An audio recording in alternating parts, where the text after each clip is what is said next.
সময় একটা chocolate hero. Salman শাহের সাথে কাজ করেছি আমি, যেমন সুজন সখী, রঙিন সুজন সখী। আমি সব জানছি, তুই আসল গন্ডগোলের মূল। 18 বছর ধরে ভাই ভাই ছাড়াছাড়ির জন্য তুই দায়ী। তখন দেখছি সালমানকে ছোট, আমরা তখন ও পিচি হাফ প্যান্ট পরে বাসায় শুটিং হচ্ছে, আসলো কে আম্মা কি এই সেই ঘুরতেছে, এই ঘোরাঘুরি করে। তখন তার আমরাও চিনি না যে সালমান।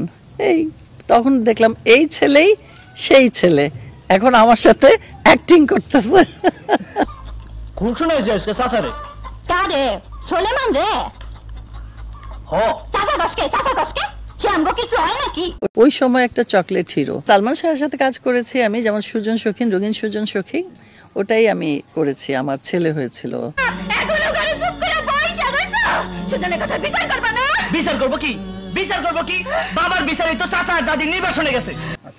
তো সে তখন আমরা নবগ্রামে কাজ করতাম, তখন এইসব ছিল না, এগুলা চিনতাম না, জানতাম না।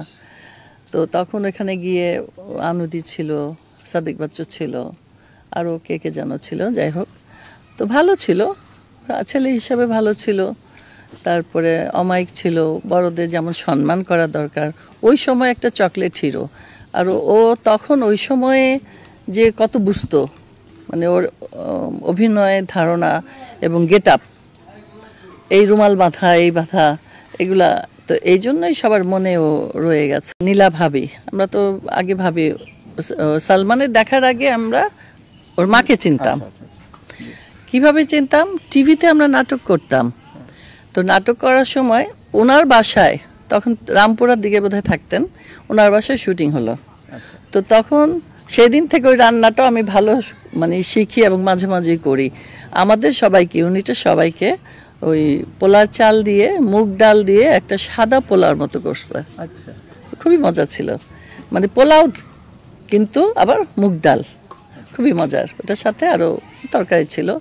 তো তখন ওনার সাথে আমাদের খুব ভালো খাতির ছিলেন, নীলা আপার সাথে একদিন দেখাও হয়েছিল কয়েক বছর আগে অনুষ্ঠানে। একবার আমরা ওখানে থাকি, তখন আগে তো আসা যাওয়ার অত সিস্টেম ছিল না, আমার ছোট বাচ্চাটাও ছোট ছিল। ও বাচ্চাটাকে খুব, যে অন্তু যে এখন হিরো হয়েছে, আমার চ্যানেলে হিরো হয়ে 2টা নাটকের মিলিয়ন গেছে। তো ওইটা কোলে নিত, কোলে নিয়ে ঘুরতো। তো একদিন ওর বউ গেছে স্বামীরা ওইখানে, তারপরে ও খুব খাওয়ার আয়োজন করলো রাতে, যে আজকে সবার সাথে বসে, যে আজকে ও আসছে, আমরা সবাই একসাথে খাবো। তো এইটাই, মনটাও বড় ছিল। এই কথাই তো তার মুখের উপর শুনে আছি। খুব ভালো করছস, সারা জীবন এইরকমই শোনাবি।